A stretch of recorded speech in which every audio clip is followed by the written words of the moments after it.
Okay, so remember Pete Hegseth, Trump's pick for the Department of Defense? The guy, he's like a militant Trump loyalist, a Deus Vult type Christian. He's a Christian Zionist. He has the like Crusader, the like Jerusalem cross tattoo. So as is going to be the case when your only selection criteria for cabinet picks is complete loyalty to the to Trump himself, he is, as it turns out, an accused rapist, which we already knew, and apparently a massive alcoholic. So much of an alcoholic that it is worrying Republicans, like enough that it's a liability, which that's pretty crazy. You know, some of these articles are very disturbing. He, obviously has a chance to defend himself here, but some of this stuff is going to be difficult. Time will tell. I like Pete. I've known him for a very, very long time. Well, these allegations. Sorry, my apologies. I thought this video would deign to explain what the actual allegations were. Pete Hegseth. He would not answer questions today about NBC News reporting that Fox News colleagues, employees, as many as 10, were concerned about his drinking, a guy who anchors a morning TV show. And now you've got 6 Republicans who are saying they're not necessarily on board with this guy. Yeah.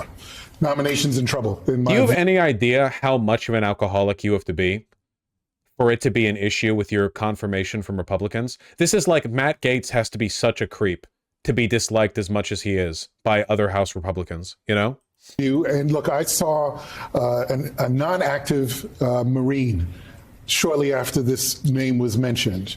He recognized me, knows what I do. He said, man, I don't understand why this guy would be chosen because he hates... One of Trump's brothers who died several decades ago was also a raging alcoholic. Yes, Trump famously does not consume alcohol. Of all the excess he indulges in, he is very, very anti-alcohol, and it's almost certainly because he lost a family member to it.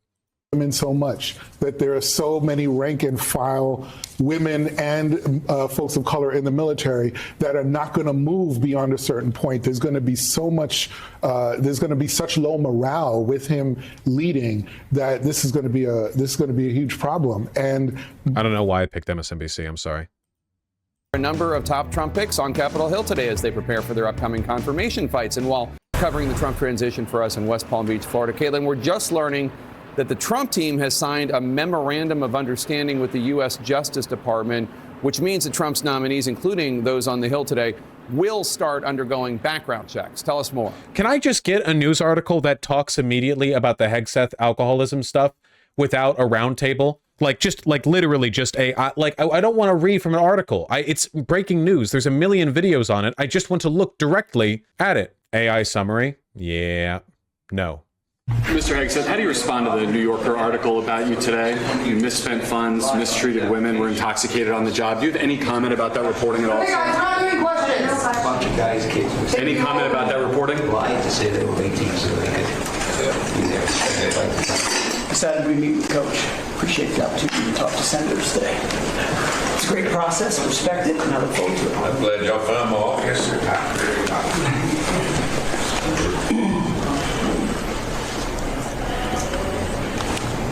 He looks like such a psycho. He really does look like an extra from American Psycho. Cue Epic Rap Battles of History 2016 drop. It's like a gag in the locker room. So that article suggests you have an alcohol problem. Do you have a problem with drinking with alcohol? See you guys. Today, former Fox and Friends weekend host Pete Hegseth. Those socks in Pocket Square? Yeah, no kidding. Sheesh. Look at that. And the tan shoes with the navy blue suit. Guys love making this mistake. Today, former Fox and Friends weekend host Pete Hegseth, wasn't even looking. Seen there in the office of Tommy Tuberville, was back at the Capitol for at least his 3rd time in 3 weeks, meeting with senators, trying to convince them that he is qualified to lead the Department of Defense, the largest agency in the U.S. government, the most powerful army in the world. Yeah, This comes following a series of allegations concerning his drinking and mistreatment of women. 3 Republican sources now telling NBC News that as many as 6 Senate Republicans, perhaps more, are currently not comfortable supporting Hegseth's... I think the socks are quirky. That's a nice way of putting it. ...bid to lead the Pentagon. Of course, with the Republican votes in the Senate, he could only afford to lose 3 votes. Jane Mayer's a chief Washington correspondent for The New Yorker, who just wrote an incredible deep dive into Pete Hegseth and his pattern of alleged misconduct at the veterans organization that he was the head of.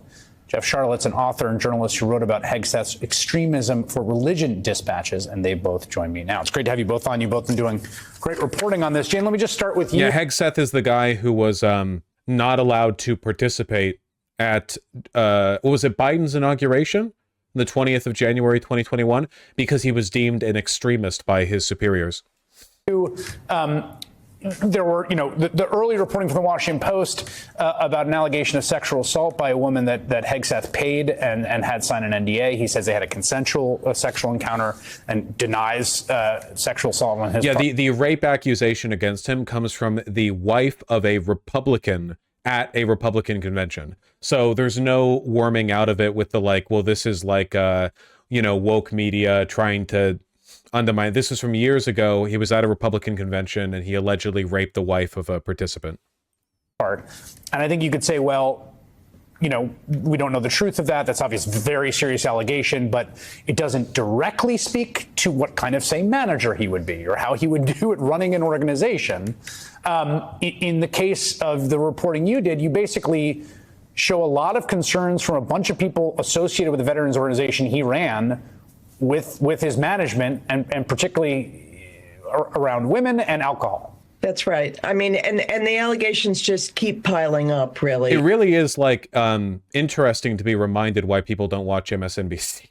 It's just crazy. And CNN is the only non-Fox major news network that even comes close in terms of holding attention the way that Fox does. There's a reason why Fox videos and CNN videos are generally the most interesting ones to jump to. Rizlis? Yeah.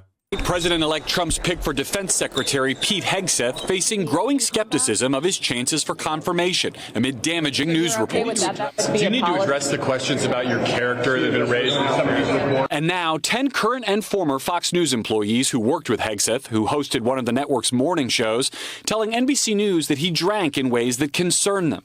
2 saying that on more than a dozen occasions they smelled alcohol on him before. While he was a Fox News contributor. Before he went on air. Quote, everyone would be talking about it behind the scenes, one of the former Fox News employees said. He should not be Secretary of Defense, another former Fox News employee said. His drinking should be disqualifying. A Trump transition spokesperson calling the allegations disgusting, completely unfounded, and false. An attorney for Hegseth referring us to the transition statement. Fox News did not respond. Mr. Hegseth, so many of these stories about you have involved alcohol. Do you have a drinking problem, sir? Now NBC News has learned as many as 6 GOP senators are not comfortable supporting Hegseth's nomination. It definitely doesn't help him in the court of public opinion that he looks like a murderous psychopath. Whenever he gets asked a question like that, it does, just the general vibe he gives off, it really does feel like he's suppressing an instinct to kill. Can only afford to lose the support of 3 Republicans if all Democrats vote no. The articles I've read, some of them are concerning. I don't know if it's true or not, but he'll go through the process. He'll be asked about it. We'll see what happens. There are questions that some members have, and we're going to be working for an answer. Are you among the members who have questions? Well, I'm looking to be supportive. But no Republican senator has publicly said they will oppose Hegseth, who's also a decorated combat veteran. I think they've got a really good shot of getting them all through. Meanwhile, late tonight, another Trump pick abruptly pulled his name from consideration. Chad Chronister, the sheriff in Hillsborough County, Florida, withdrawing his selection for administrator of the Drug Enforcement Administration. All Floridians, posting, quote, over the past several days, as the gravity of this very important responsibility set in, I've concluded that I must respectfully withdraw from consideration. And Garrett, the Trump team has doesn't want to leave Florida. Good weather down there. It's pretty wild, man. President-elect Trump's Pentagon pick How Pete bad Hegseth the is back alcoholism on has to Capitol be. Hill, fighting to keep his nomination for Defense Secretary alive. Hegseth says he spoke to Trump today and that he has Trump's support. I spoke to the president-elect this morning. He said, keep going, keep fighting. Behind you all the way. So you're in this all the way? Why would I back down? I've always been a fighter. I'm here for the more fighters. This is personal passion for me. The former Fox News host is denying allegations of financial mismanagement, abusing alcohol, and sexual misconduct. Now sources say a growing number of senators are signaling they won't vote to confirm Hegseth and that Trump is now considering Iowa Senator Joni Ernst, Tennessee Senator Bill Hagerty, and Florida Governor Ron DeSantis for the job. That's not a joke. That's actually not a joke. Apparently, a list of replacements for Hegseth have been floated, and one of the prime candidates for his replacement is DeSantis, which would be phenomenal. DeSantis, head of the Pentagon. Okay. Kristen, there's like a split screen going on here. We have the public playing out on Capitol Hill. Where you are, behind the scenes, what's the mood right now? What are they seeing? Yeah, and actually one of those people whose name is being floated, Hegseth just walked into a meeting with, it's Senator Joni Ernst. She is on a short list of people that's being circulated for possible replacements if Hegseth can't get the votes. Remember, one of the things Donald Trump is watching very closely is how senators are reacting to Hegseth. We know that there is a list floating around. It has Florida Governor Ron DeSantis on it. It has, as I said, Joni Ernst on it, who is now currently meeting with Pete Hegseth on the Hill, as well as Senator Bill Hagerty, and there are still a couple of other names on that list. Now, whether or not Donald Trump has given up support, he doesn't appear he has, particularly given the fact that Hegseth said he spoke to Donald Trump today. Take a listen to what he said on the Megyn Kelly show. We just saw this clip? He reiterated the same thing. No, this is the morning. Megyn Kelly show. Hey, Pete, I got your back. It's a fight. They're coming after you. Get after it. The media is driving with this ridiculous narrative. It's our time to stand up and tell the truth. He hasn't publicly denied the alcoholism allegations once, has he? Like, every time somebody asks him, like, hey, are you an alcoholic? He just, like, runs away. And our side. And he knows that. Tan shoes! Why do people think this looks good? Now, one of the things to remember here is that when Donald Trump called Matt Gaetz, he was all in on Matt Gaetz until he realized that he didn't have the votes in the Senate. And then he called him and said, you simply don't have the votes, which led to Matt Gaetz withdrawing his name for Attorney General. It doesn't appear that that is where we are right now. However, when I am talking to people in Trump's orbit, there is a lot of concern about two things. One, there's a math issue. They're not sure they can get him over the finish line. But two, when are tan shoes good? With a light colored suit, like white, cream, you know? Cornflower blue. They've seen this drip of allegations coming out against Hegseth, and there is a large concern that more might be out there. What else is waiting in the wings that could tip the scale either way? One thing to keep in mind here, as the senators are making up their minds, they're obviously going to look to Mar-a-Lago, look to Donald Trump to see where his head is at. There are currently reports being circulated that he is mulling other options, which might give some of those senators who are quietly, privately saying they aren't sure they can support Hegseth a little bit more cover now when it comes to this nominee. Yeah, that's a great point. Kristen Holmes, live for us in West Palm Beach. Thanks so much. Let's go now to CNN's Lauren Fox on. I do hope they replace Hegseth. Even DeSantis would be preferable. Hegseth is a psychopath. I'm not even talking about the alcoholism. Like, this guy ended his book on, like, was it the Christian nationalism and politics with Deus Vult. I mean, he's like, even DeSantis. Yes, even DeSantis. DeSantis is a freaky little meat puppet who doesn't get along well with Trump for the most part. I think that he would be less disastrous at the head of the DOD. Capitol Hill. Lauren, I don't usually go to Senator Richard Blumenthal for whip counts of where the Senate Republican conference is, but the point he's making is one that I think you are definitely hearing behind the scenes. I've heard behind the scenes as well. There are issues here. How deep are the issues that Pete Hegseth is dealing with Republicans? Well, Phil, I will give an example of someone whose job it is to count Republican votes, and that is current Republican whip John Thune, who will become the next Republican leader in January. I asked him repeatedly if he was ready to back Hegseth after his meeting today, and twice he dodged. The second time he was arguing that right now all he is doing is he is assuring Hegseth, like he has every other nominee that he has met with, that they are entitled to a fair process, a fair confirmation hearing, and that he is waiting to see, as these meetings continue today on Capitol Hill and throughout the rest of the week, what his colleagues think about the path ahead. I think that that is a very telling sign right now of where things stand. Everyone is in wait and see mode on Capitol Hill. Now, Pete Hegseth just went into Senator Joni Ernst's office. This has been one of the most watched meetings coming up on Capitol Hill. That is because of some of the past comments that Pete Hegseth has made about women in combat, some of the vision that he has for the Pentagon. Those are going to be areas where Joni Ernst, who's a sexual... Hegseth's vision for the Pentagon: attacks UN and NATO and urges U.S. to ignore Geneva Conventions.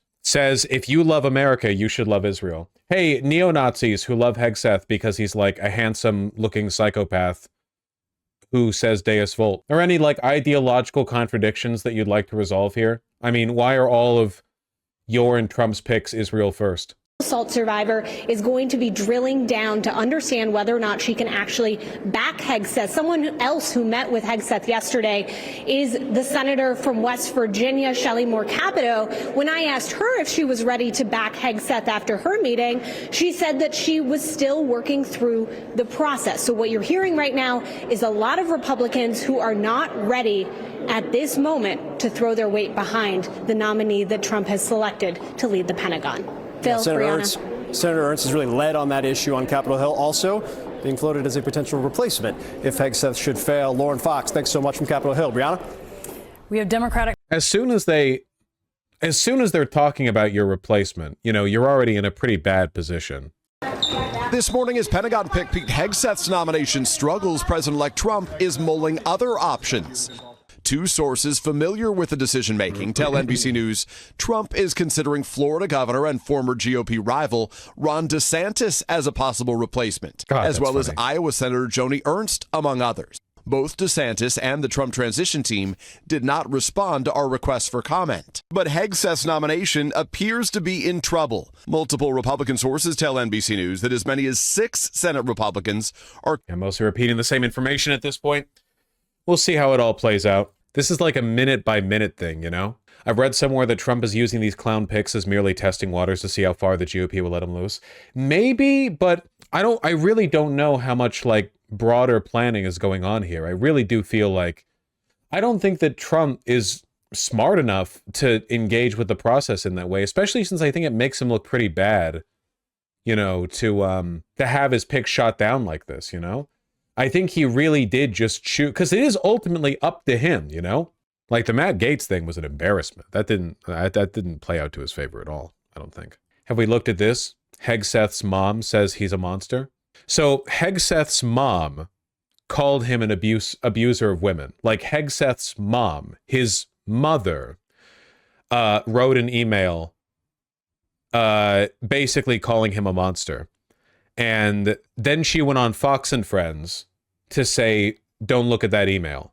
The email was she took it back, basically. He said that her son and his wife at the time were going through a very difficult divorce when she wrote the email in 2018, noting she wrote it in haste and with deep emotions. Yeah, no takes these maxis. Hegseth's mother said in the email published by the New York Times that she was writing on, quote, behalf of all the women, and I know it's many, you have abused in some way, telling her son to get some help and take an honest look at yourself. How bad must it be if you're divorcing your wife and your mom emails you when you're in your 40s? That Fox and Friends interview was weird. I mean, he's literally like, he's been essentially like appointed to lead the world's most powerful military. The force that is placed on her mom, or on his mom here, the pressure that is being placed on her to like walk back the content of the email must be massive. I haven't seen the Fox and Friends interview. All right. Let me make 2 statements first, and one is to President Trump. And I want to say thank you for your She basically said her husband told her to retract it. That probably sounds about right. Belief in my son. We all believe in him. We really believe that he is not that man. What assault and more. There was also a leaked email from Pete's mom from 2018 that was published in the New York Times, and in it, she was critical of his past relationships with women. Pete's mother, Penelope Hegseth, joins us live on the set to tell us what she wanted to tell us. You called us yesterday and you said you wanted to come on. I did. I said I would do anything for my son. I completely get this. You never in a million years thought you would be doing this. No. Because you didn't realize that this email you wrote in 2018, somebody leaked it to the New York Times. Correct. And they printed it. Correct. I'm going to read part of it. You say, this is to Pete. During the 2018 divorce. You say, I have no respect for any man that belittles, lies, cheats, and sleeps around. And you go on and say, you are that man and have been for years. And as your mother, it pains me and embarrasses me to say that, but it is a sad, sad truth. You say, We still love you, but we are broken by your behavior and your lack of character. When you wrote that, what's the backstory? What was going on that made you so angry you wanted to write that? This is already like really weird and uninteresting, you know? Well, I wrote that as a parent, and about 2 hours later, I should. My husband tells me I should think through things a little bit more. But Pete and I are both very passionate people. I wrote that out of love. And about 2 hours later, I retracted it with an apology email, but nobody's seen that. So it was a difficult time. I want to say something about the media. And part of today is to discredit the media and how they operate. When they contact you, I let a few phone calls go, but then they call you and say they threaten you. That's the first thing they do. They say, unless you make a statement, we will publish it as is. And I think that's a despicable way to treat anyone. Threats are dangerous, and how is that? They're hard on families. How is that a threat at all? So to recap, you were angry about what was going on, his behavior during the divorce. Right. And so you wrote that email. How is that a threat? You know, a couple hours later, you apologized, and you guys talked, and you worked it out? For some of the words. Oh, yeah. Oh, yeah. Pete and I are very close today. In fact, our whole family is very tight-knit. But I think that we as parents, we always parent. No, I get it. I mean, and that was 7 years ago. I want to talk in a minute about who Pete is today. Right. There are, and you wanted to come on to talk a little bit, and you mentioned a moment ago the media scrutiny. You know, there are allegations of sexual assault, excessive alcohol use, infidelity, financial mismanagement. As a parent, that's really hard to, it's hard to hear. Right. Well, our job as parents are to correct. They are to speak truth. And I am a passionate person like Pete, and sometimes emotional words come out. I don't believe any of that is true, any of it. And I'm here. I wouldn't be sitting in this chair today if I didn't believe that about my son. Right. How's the family holding up? This is genuinely like extremely weird. It's one of those things that you're not going to fully appreciate until you see it get referred to in like a historical book or something, you know, like referring to it in retrospect, where, yeah, Trump's Department, God help me, Department of Defense pick, you know, turned out to be a serial abuser, rapist, alcoholic, and his mom, you know, shit talked him for it. And then, so we had her come on Fox News to retract it, kind of, sort of. Oh, we're okay. This morning is you wanted to come on because that was not the whole story. No. And I want people to look at Pete, judge people, or understand him for who he is today, and to disregard the media. That was 7 years ago. And most of it is misinformation. And the way they threaten you, I think, is the way they threaten you by saying that they'll publish the statements that you make directly to them. Yeah. We'll see if he gets through. That'll be the news day. And we're coming up on it.